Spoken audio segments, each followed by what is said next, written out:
Halo guys, assalamualaikum warahmatullahi wabarakatuh. Bertemu lagi dengan aku Hernisa Alvina dari kelas 2A di channel YouTube Ibu Hikmah. Kali ini aku akan sedikit bercerita ya, lain dari video-video sebelumnya yang berisi tentang materi. Nah, kali ini aku bakal cerita nih guys tentang krisis makna hidup pada orang yang berada di fase masa dewasa tengah. Kira-kira teman-teman tahu nggak sih makna hidup itu apa? Jadi guys, makna hidup itu dimana kita merasa bermanfaat bagi orang lain kalau pada masa dewasa tengah. Jadi aku bakal bercerita di sini menceritakan sosok Bapak Bayu yang sudah berusia 40 tahun. Beliau ini sudah pada fase masa dewasa tengah ya.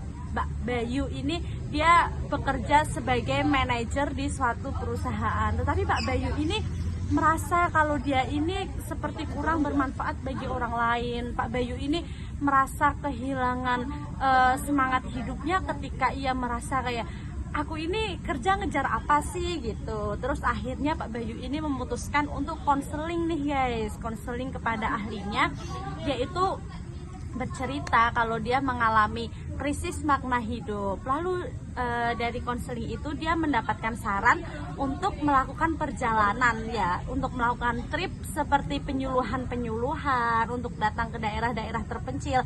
Dan Pak Bayu pun melakukan trip itu guys. Pak Bayu melakukan trip itu, lalu ia baru merasa kayak, oh ternyata aku ini krisis makna hidup karena aku merasa aku kurang bermanfaat bagi orang lain. Dan Pak Bayu di situ dia membantu orang-orang yang kurang mampu, mendirikan sekolah-sekolah bagi anak-anak yang membutuhkan.